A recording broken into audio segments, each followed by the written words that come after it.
Olá pessoal, tudo bem? Estou eu aqui novamente para interpretar mais um desenho enviado por vocês, nossos seguidores, nossos inscritos, nossos alunos que acompanham todo o conteúdo que a gente prepara aqui no grupo Ascendendo Saber.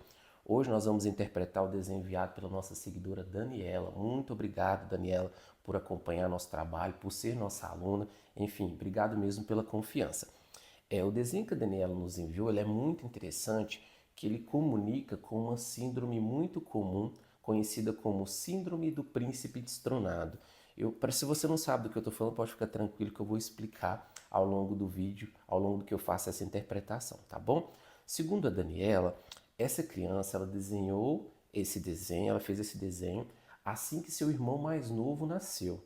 Uma irmãzinha, na verdade. A irmãzinha nasceu, essa criança ela começou a se sentir um pouco desalojada desse contexto familiar e fez esse desenho.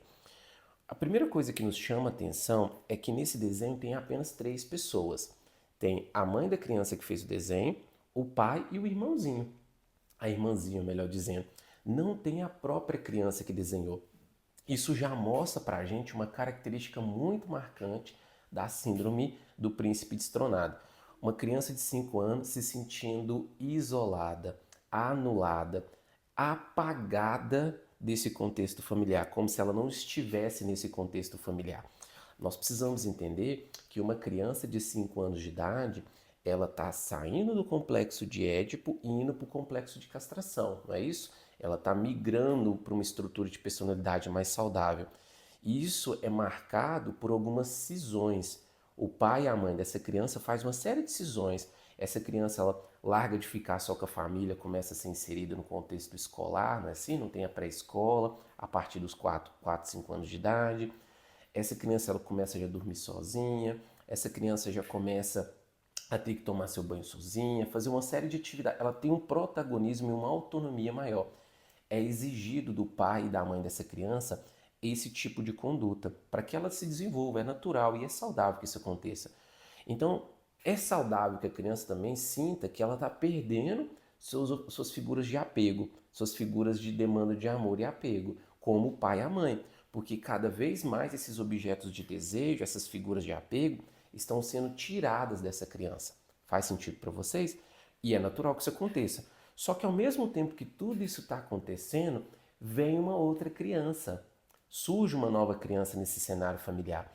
E aí essa criança ela repara o seguinte, mas peraí, enquanto estão me tirando tudo o que eu sempre tive e o que eu gosto muito de receber, estão dando para um novo indivíduo que acabou de chegar? Então me falam que eu não posso dormir com a minha mãe, mas meu pai, mas minha irmãzinha pode? Me falam que eu não posso tomar banho com a minha mãe e com o meu pai, mas a minha irmãzinha pode? Entende? Então esse novo elemento familiar, ele faz com que a criança perceba tudo aquilo que ela está perdendo e de uma forma muito mais marcada. Obviamente, uma criança também ganha muito com isso, né, com essa maturidade. Mas nessa idade, com 5 anos de idade, não existe um aparelho mental tão elaborado para que ela entenda que não é uma perda, e sim uma transformação para um estágio mais evoluído. Entende isso? Então essa síndrome ela vem surgindo, síndrome do príncipe destronado. Apesar de ser uma palavra chamada síndrome e conotar algo muito negativo, é algo muito comum e pode ser facilmente acompanhado, tratado e revertido se tiver uma devida atenção dos pais e de profissionais adequados para isso.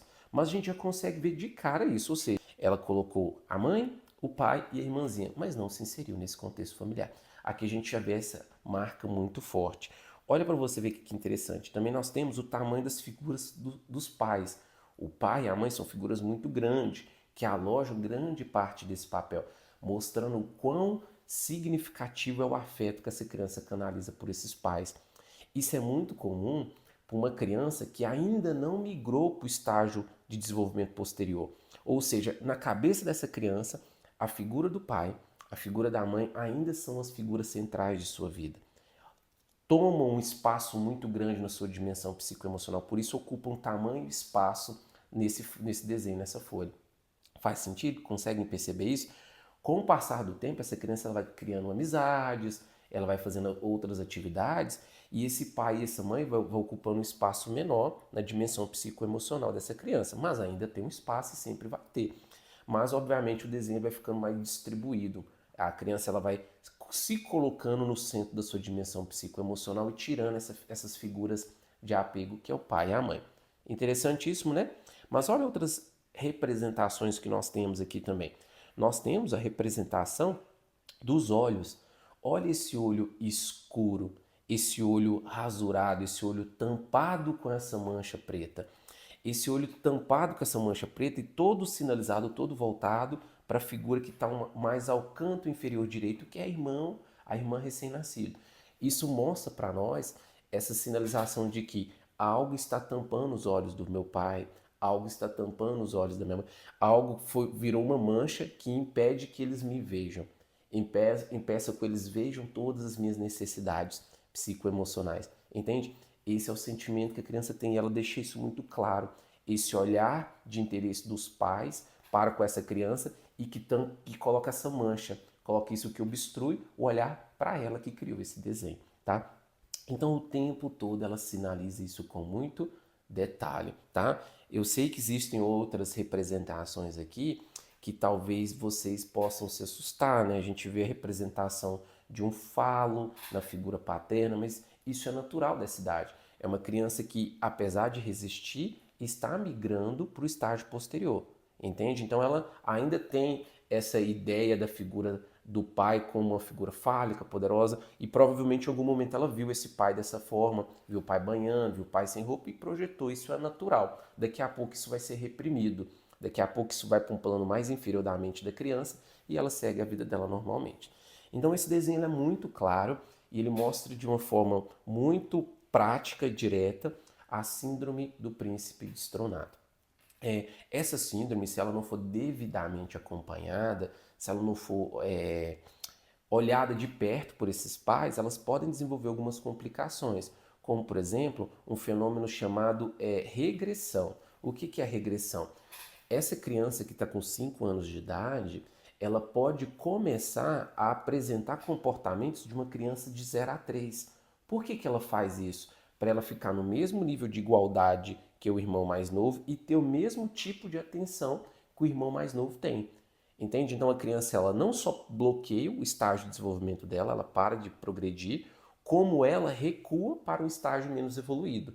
E isso traz uma série de prejuízos para essa criança, né? Então a proposta aqui é que essa criança seja assistida, é que esses pais distribuam essa atenção e que comuniquem com essa criança e que explique para ela que não há uma balança de afeto que está sendo colocada ali. O que há é uma necessidade diferente. Ele é uma criança maior, por isso ele é mais independente, por isso ele tem mais protagonismo. E a outra é uma criança mais frágil, por isso ela tem ela é mais dependente, ela precisa de mais cuidados. Então isso precisa ficar muito claro na cabeça da criança. Uma falácia, um equívoco que muitos pais cometem é acreditar, é inferir que a criança vai absorver isso naturalmente. Algumas até pegam essa experiência de forma natural, outras não, outros desenvolvem essa condição, tá bom? Então, não é nada que a gente tenha que se alarmar, mas já é um sinal de, opa, preciso olhar para isso aqui, para que isso não vire uma síndrome do príncipe destronado de forma estruturada. E essa criança regrida e começa a, de novo, urinar na roupa, de novo, a não conseguir controlar o esfíncter, de novo, não conseguir comer sozinha, dar birra para ir no banheiro, dar birra para tomar banho. Enfim, ela perca todas as capacidades de autonomia que ela desenvolveu até os 5 anos de idade, tá? Então, espero que vocês tenham gostado. Eu acho o desenho extremamente interessante. Obrigado novamente, Daniela. Se você quer aprender a interpretar desenhos como eu fiz aqui, quer ter acesso a esse conteúdo e todos os demais conteúdos que a gente preparou sobre desenvolvimento infantil, desenvolvimento infanto-juvenil, na verdade, e interpretação de desenho, acesse o link na bio que a gente tem todo o material, inclusive temos um treinamento para você, tá? E eu tenho uma novidade também, para aquelas pessoas que nos solicitaram a versão digital do nosso livro, a gente vai disponibilizar o e-book agora via WhatsApp. Basta nos mandar um WhatsApp, o link também está na bio, que a gente vai passar para vocês a versão digital com 50% do valor do livro físico, tá? É uma oportunidade única para você ter acesso a esse material. E se você quer ter acesso ao material junto, tanto o livro quanto ao treinamento, também temos livro ali, eu tenho certeza que vai ser muito melhor e mais atrativo para vocês. Um forte abraço e até o próximo vídeo.